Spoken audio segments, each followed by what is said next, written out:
Only 2%. That is the number. 2% of the British public believe Prince Harry deserves taxpayer-funded security. Not 20, not 12, 2. A number so microscopically small, it barely qualifies as a rounding error.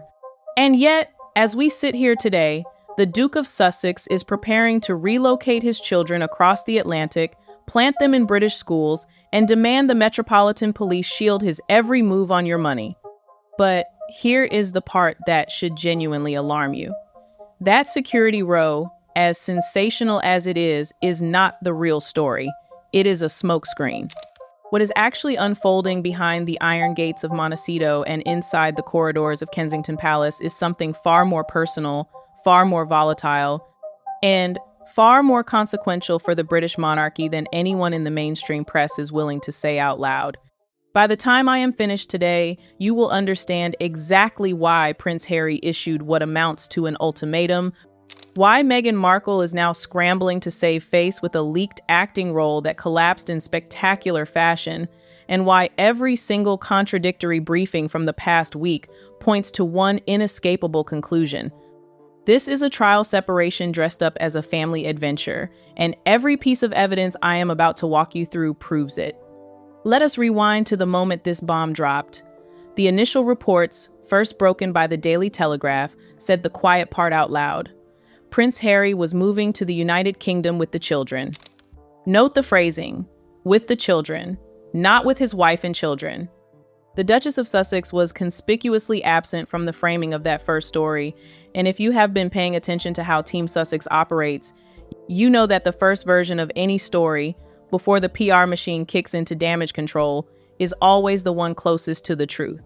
Within 48 hours, the narrative started shape-shifting. Suddenly, it was not a permanent relocation, it was an extended stay. Then, it was not even that. It was, and I quote, a period of time that could be 6 months, a year, or more, according to two sources close to the Sussexes briefing the Sunday Times. Think about that for a moment.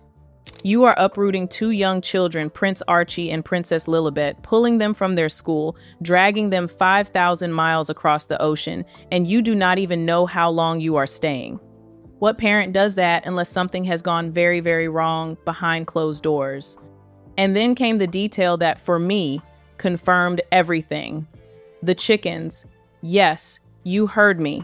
The chickens. According to the Daily Telegraph, the Sussex family dogs, a beagle named Guy and a black Labrador named Pula, will make the journey to Britain.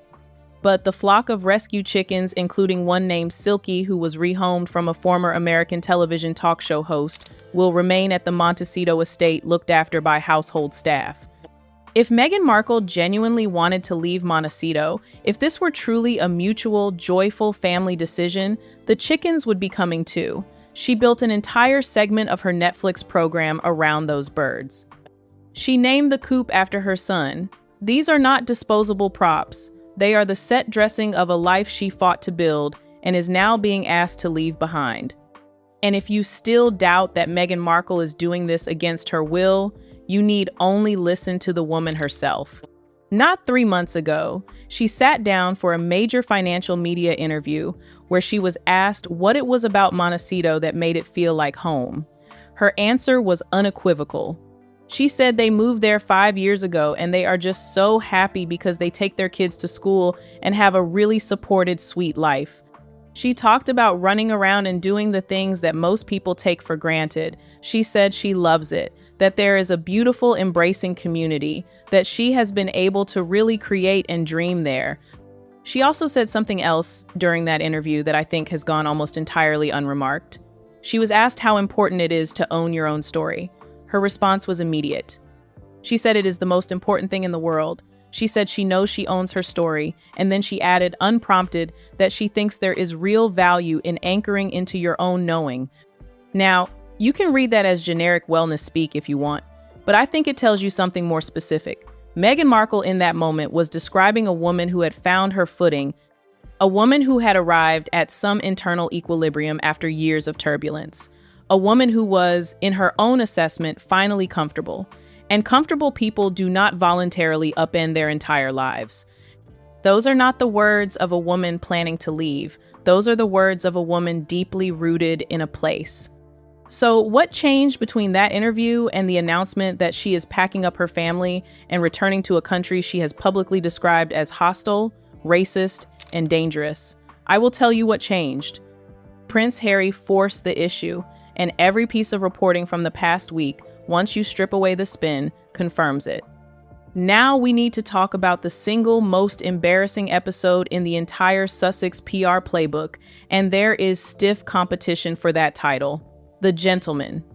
For those unfamiliar, The Gentleman is a Netflix original series created by the filmmaker who also directed Snatch, Lock, Stock, and Two Smoking Barrels, and the recent live-action Aladdin. It is a distinctly British gangster comedy. Violent, irreverent, dripping with dark humor, and old money eccentricity. It was a genuine hit for Netflix. Season 2 arrives in September of 2025, and according to initial reports, Meghan Markle had landed a role in Season 3. Here is how the timeline actually played out, and pay close attention because it reveals a pattern that is as old as Hollywood itself. On a Friday, an American entertainment industry outlet published that the Duchess of Sussex had held exploratory talks with the director about a potential appearance. Within hours, this story was everywhere. British tabloids ran it, international outlets picked it up. The framing was clear. Meghan Markle is back. She is in demand. She has a job waiting for her in England, and that is why the family is moving. Except none of it was true, or at least not true in the way it was presented. And the collapse happened in stages, each one more humiliating than the last. First, a veteran royal biographer who had initially corroborated the casting story did a complete reversal within 24 hours. She wrote on her newsletter that she had learned the deal was off. The backlash in the United Kingdom had been so intense, she wrote, that it became untenable to go forward. Think about that sentence, untenable to go forward. Netflix, a company that spent a reported $100 million on the Sussex content deal, looked at the public reaction to Meghan Markle joining one of its hit dramas and decided the risk was not worth it. Then came the kill shot. The Times of London, a newspaper of record, reported that the entire story had been leaked deliberately by Meghan Markle's team to bolster her acting credentials. The preliminary conversations between the Duchess and the director had been spun and amplified to create the illusion of demand.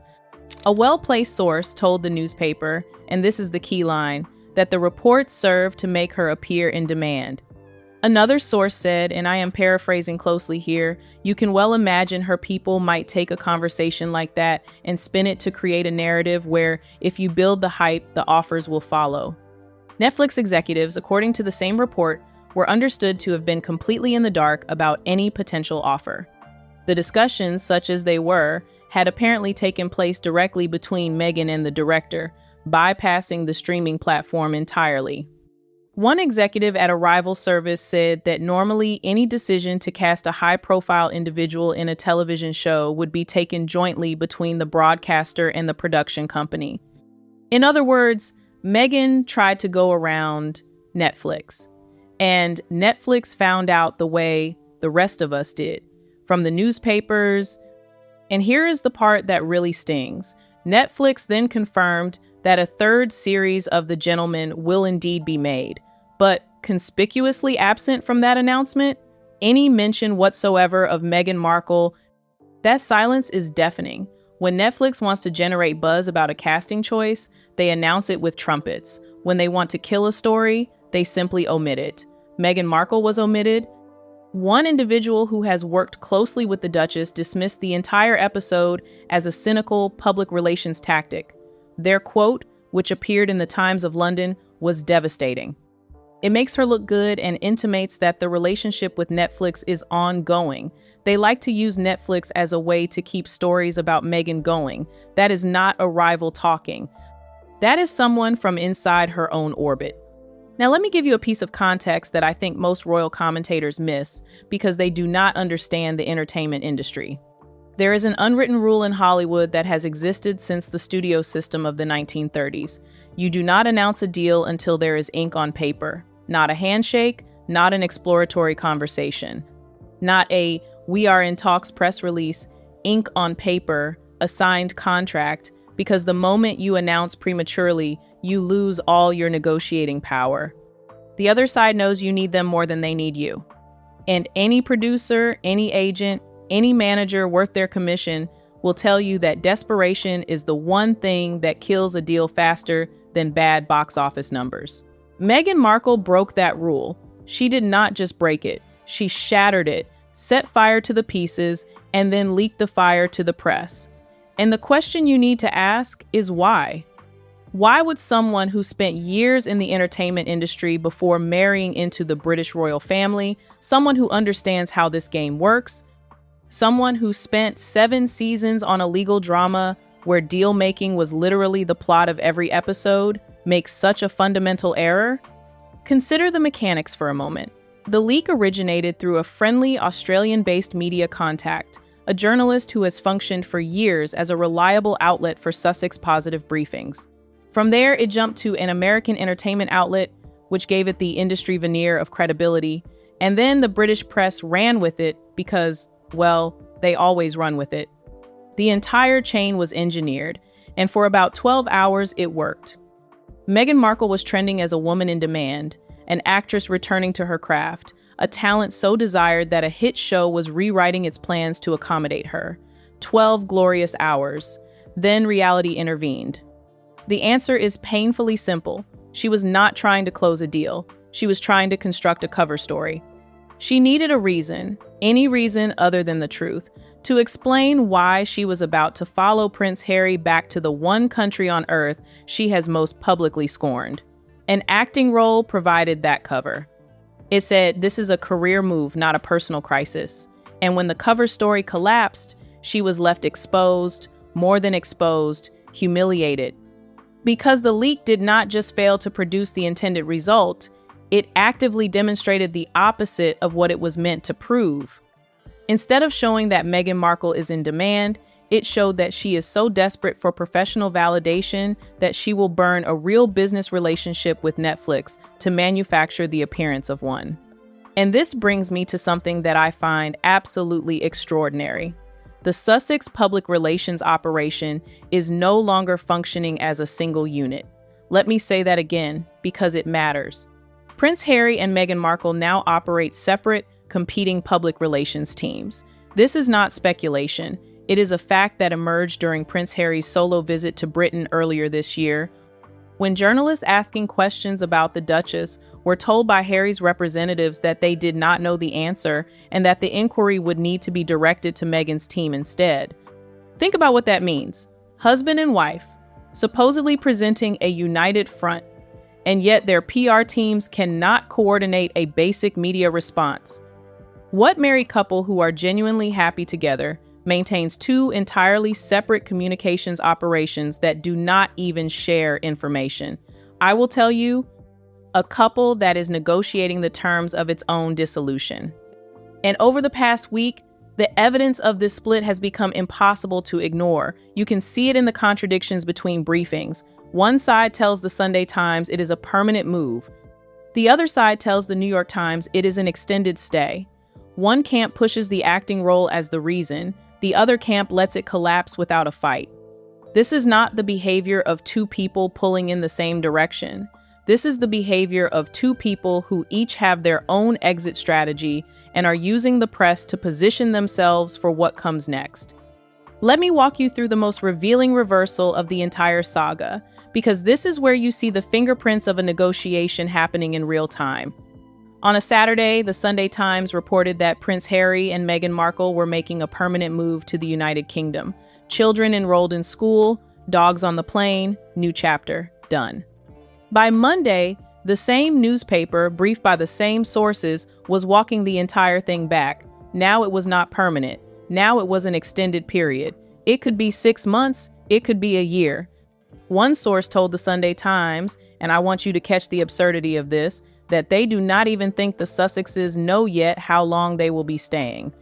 The source then helpfully reminded everyone that Prince Harry and Meghan Markle are an international couple with a home in Portugal as well as a house in Montecito, and that they might suddenly decide to try Canada for a while or perhaps Australia.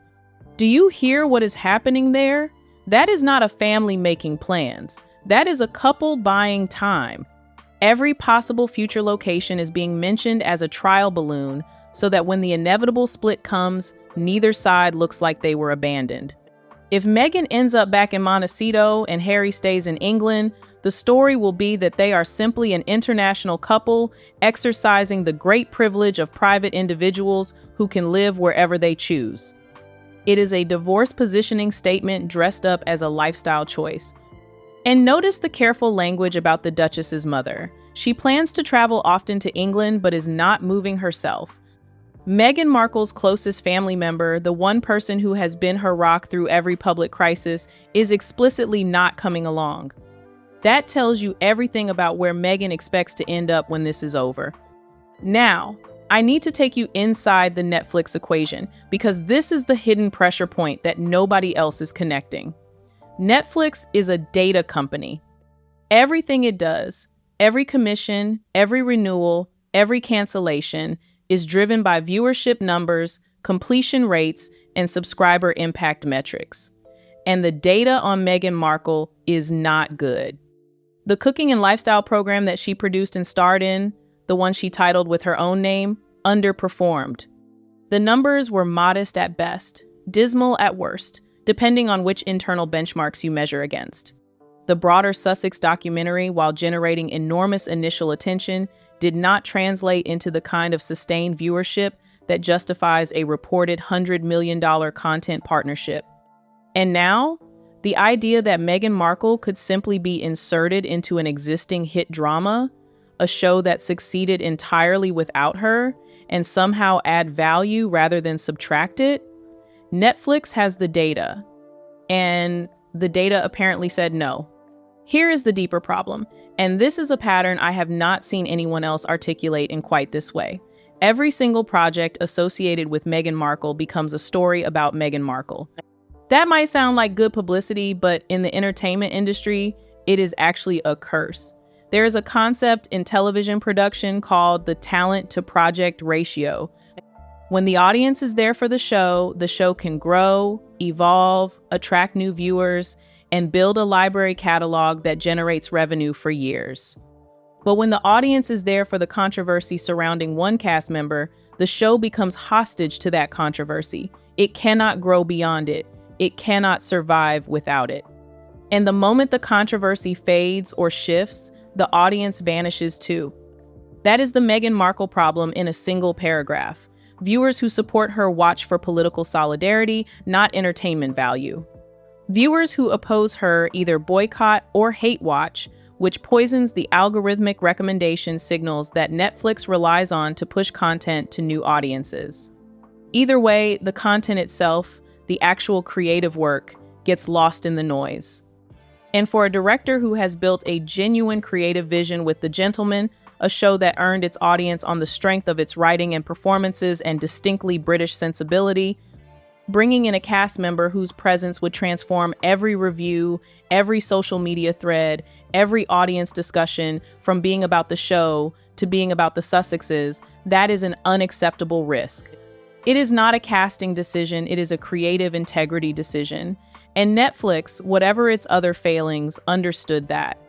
Let us now turn to the issue that could blow this entire situation wide open and drag the British government into the middle of a constitutional embarrassment. Prince Harry's long-awaited security risk assessment has, according to reports, finally taken place. But he is still waiting for answers about police protection just days before he and his family are due to arrive in Britain. And this is where the polling number I opened with becomes politically explosive. A survey conducted by a major British Sunday newspaper found that just 2% of the public believes Prince Harry should receive taxpayer-funded security. 2%. 98% disagree. In the entire history of British opinion polling, you will struggle to find a number that lopsided on any question of public policy. There is more public support for bringing back the death penalty than there is for protecting Prince Harry with public money. Now, there are politicians, including a former Home Secretary and a senior member of the Foreign Affairs Committee, who have publicly stated that the Sussexes should receive security. But here's the political reality. Those individuals are not currently in government. They are not fighting to keep their seats. They are not answering to constituents who are already furious about the cost of living crisis, the state of the National Health Service, and a dozen other demands on the public purse. For the current administration, regardless of its political leanings, signing off on protection for Prince Harry would be front-page news on every British newspaper and the lead story on every evening bulletin. And 98% of the people they answer to are against it. But here is my analysis, and this is where I think most commentators are missing the bigger picture. The security question is not just about physical protection, it is about legitimacy. If Prince Harry receives taxpayer-funded police protection, it creates the impression, both domestically and internationally, that he still represents the British crown. It blurs the line between private citizen and working royal, a line that the palace has spent years trying to make permanent. For King Charles and Prince William and the Princess of Wales, that blurring is dangerous. It allows Harry to trade on royal association without any of the obligations, the public duties, the official engagements, the actual service that comes with the role. He gets the uniform without doing the work. And speaking of King Charles and the Prince of Wales, the royal family's response to this entire circus has been fascinating in its restraint. The Daily Telegraph reported that the Sussexes will not automatically be included in royal family gatherings. There is no guaranteed invitation to Sandringham for Christmas, no assumption of a warm familial embrace. A royal source told the Sunday Times something that I think will prove to be the defining quote of this entire chapter. The relationship between Prince William and Prince Harry, the source said, is in cold storage and is not coming out anytime soon, let alone the relationship between the Princess of Wales and Meghan. If those issues do not heal, there is a limit to how much they can be brought back into the fold. Cold storage. That phrase was chosen very deliberately by someone who understands palace communications. It is not the language of estrangement, which implies emotion. It is not the language of a feud, which implies active hostility. Cold storage means something has been preserved but is no longer in use. It is the relationship equivalent of putting someone's belongings in a box and sliding it to the back of a closet. Not thrown away, just no longer part of daily life. And that framing tells you exactly where the palace stands. They have not closed the door on Harry entirely, they have simply stopped thinking about him. But then came a second briefing from a source described as close to King Charles that offered a different and somewhat contradictory perspective. This source suggested that Harry's return might actually be good for the monarchy because it would force William and Catherine to, and I will paraphrase here, raise their game. The logic being that having rivals at court creates a kind of competitive energy that produces more public engagement. The source even suggested we might see what they called a spicier interchange between the two camps. I find this analysis dangerously naive. Competition within the royal family is not a productivity hack. It is the exact dynamic that produced the crisis in the first place. The entire Sussex departure, the Oprah interview, the memoir, the Netflix documentary, all of it was fueled by a sense of rivalry and resentment between the two households. Reintroducing that tension is not going to make the monarchy more efficient. It is going to make it more chaotic. So let me tell you what I believe is actually happening. Stripped of all the PR spin and media management and carefully worded briefings, Prince Harry is deeply unhappy. He has been deeply unhappy for a long time. He increasingly came to realize, over the course of several years in Montecito, that the life he was sold was not the life he was living. The Hollywood deals dried up, the celebrity friendships thinned out, the cultural relevance faded, and, most painfully, the distance from his father, from the institution he was born into, from the country he served in uniform, became unbearable. There have been credible reports, first surfaced by established royal commentators and later corroborated by multiple outlets, that Meghan Markle was exploring the commercial potential of a post-divorce autobiography. Think about what that means. Before the marriage was publicly acknowledged to be in trouble, before any announcement of separation, she was already gaming out the literary value of the breakup. And Prince Harry became aware of it. That, I believe, is what triggered the ultimatum.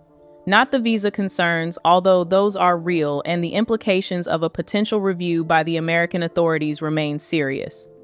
Not the financial pressures, although the Sussex income streams have conspicuously narrowed. The trigger was the realization that his wife was already planning the next chapter, and that chapter did not include him except as a character in her story. So Harry drew a line. If you want this marriage to continue on any terms whatsoever, we are going back. We are going back to my country, near my family, where I can rebuild something that matters. And Meghan, facing the commercial reality that a cooperative separation is worth far more than a hostile divorce, agreed, reluctantly, temporarily, with one foot already out the door. And think about what that tells you about the power dynamics in this relationship, because they have completely inverted from where they were in 2020. When the Sussexes left the United Kingdom, Meghan was the one driving the bus. She had the Hollywood connections. She had the vision for a post-royal media empire. She had the confidence of someone returning to home territory after a disastrous 4 years abroad. Harry was the asset she was bringing to market, the prince as product. But 5 years later, the Hollywood vision has collapsed. The media empire produces more headlines than revenue, and the only currency the Sussexes still possess is the one thing Meghan cannot generate on her own: royal proximity. Harry holds that card, and for the first time in this marriage, he played it. And now we come to the part of this story that I find most troubling, and that I think history will judge most harshly: the children. Prince Archie and Princess Lilibet are being used as pieces on a chessboard. One source close to the couple told the Sunday Times something that reveals the underlying calculation with stark clarity. If the children know their grandfather, if they are in his orbit, that is so much more than being over in the United States and not knowing the king. On the surface, that sounds reasonable. Of course, children should know their grandparents, but read it again, the emphasis is not on the emotional bond, it is on the strategic value, being in the king's orbit. That is a phrase about proximity to power, not about bedtime stories and birthday parties. And consider the timeline. The Sussexes reportedly had to wait to learn whether their children had been accepted into a British school, just like everyone else, a source helpfully added. As if the grandchildren of the reigning monarch, 6th and 7th in line to the throne, had to anxiously refresh their email like ordinary parents hoping for a reception class spot. That is a cover story designed to make the school placement look routine rather than what it almost certainly was, which is a carefully arranged landing that had been in negotiation for months. The source also mentioned that Prince Harry is keen for Archie to learn to play rugby and cricket, and that Harry himself wants to watch more rugby matches upon his return. Forgive me, but you do not overturn years of what was supposedly an idyllic life in Southern California because you want to catch a few more sporting fixtures. That is not a reason, that is padding. That is what you say when the real reason is too explosive to admit publicly. You do not uproot young children without knowing how long you are staying unless one of two things is true. Either the parents are in a state of genuine crisis and are making decisions reactively rather than strategically, or a separation is already underway and the logistical details of who lives where with whom are still being negotiated. There is no third option that makes sense. And here is the uncomfortable truth that I want to leave ringing in your ears, because I think it is the single most important observation anyone can make about the Sussex saga. You cannot run away from unhappiness. You cannot outrun it by crossing an ocean. You cannot renovate it away with a new house. You cannot rebrand it with a new production company or a new lifestyle series or a new country. First, they went to Canada. They were unhappy. Then they fled to Montecito, to the sunshine and the ocean and the gated estates and the celebrity neighbors. They were unhappy. Now they are going back to Britain, the very place Meghan Markle described as so toxic that it nearly drove her to despair. And let me tell you what is going to happen. They are going to be unhappy there too.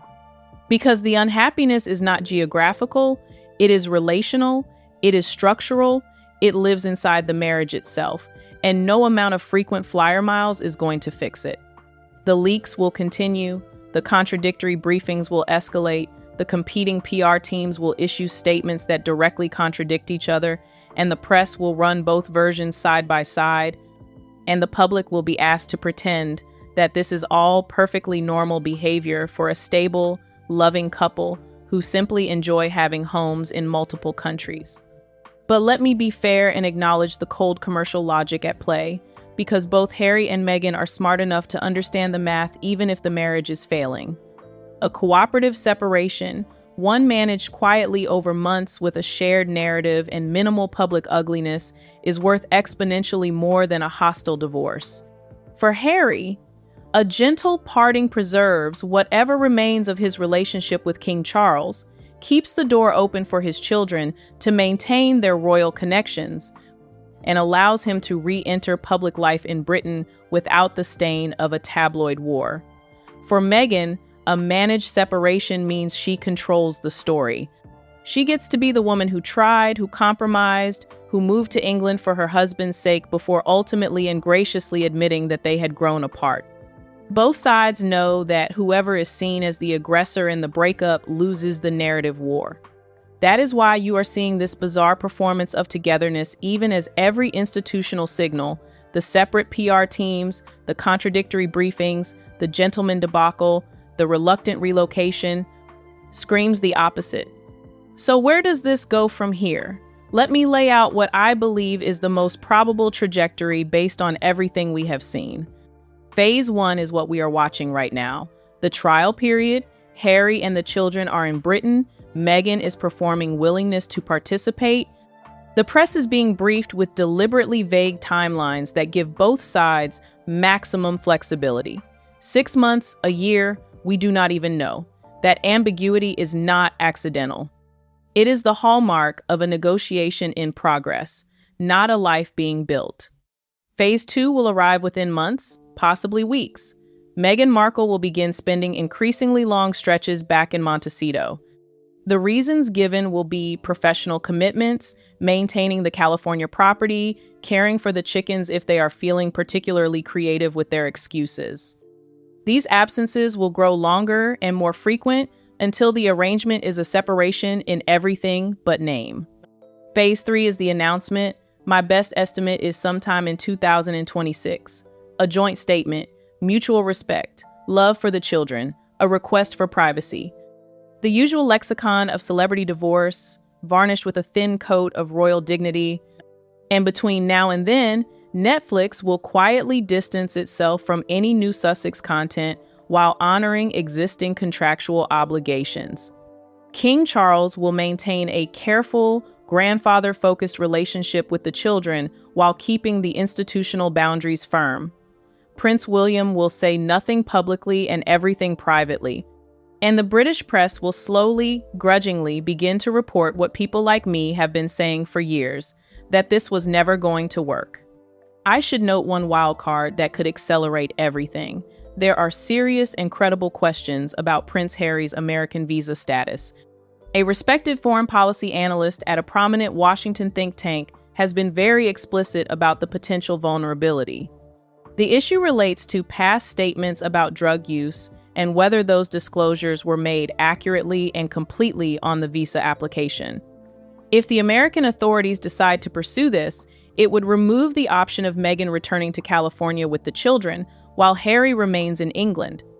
It would force both of them into a single jurisdiction and collapse the carefully constructed fiction of the international couple.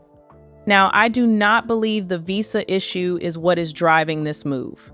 What is driving this move is the unhappiness.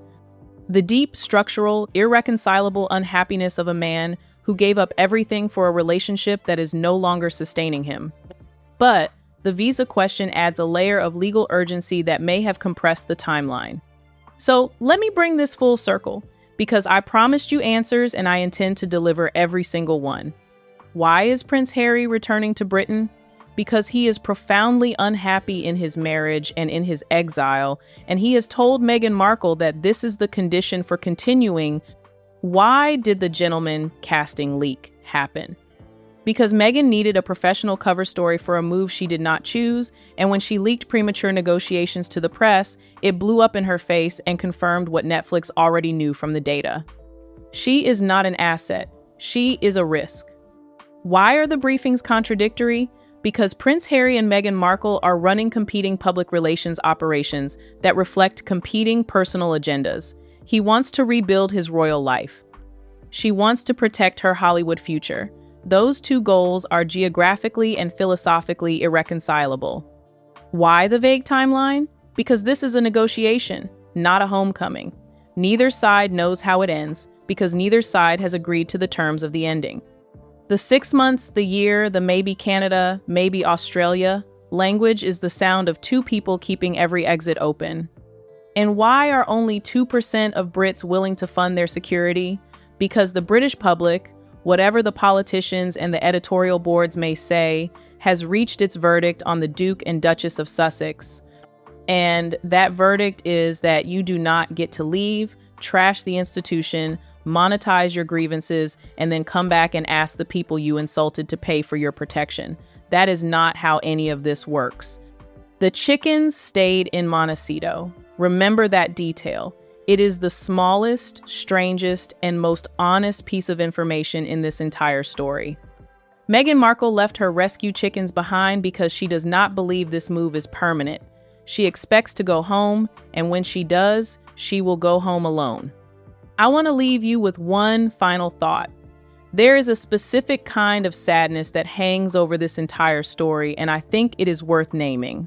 Prince Harry, whatever you think of his choices, his memoir, his interviews, his Netflix appearances, is a man who lost his mother at 12 years old, who served 2 tours of duty in Afghanistan, who tried for decades to find his place within an institution that valued duty above individual happiness.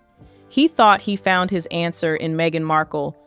He thought she was the person who would help him build a life outside the palace walls that still felt meaningful. And for a while, maybe it did. But the evidence now suggests that the life they built together in Montecito was never really a shared project. It was 2 people with incompatible visions of the future occupying the same beautiful house while pulling in opposite directions. She wanted Hollywood. He wanted to matter. She wanted to own her own story. He wanted to come home. Those 2 things cannot coexist, and the slow, painful, publicly visible process of that realization is what you have been watching for the past 5 years. The only question left is how long the performance continues before the curtain finally drops. And based on everything I have laid out today, I do not think you will be waiting long.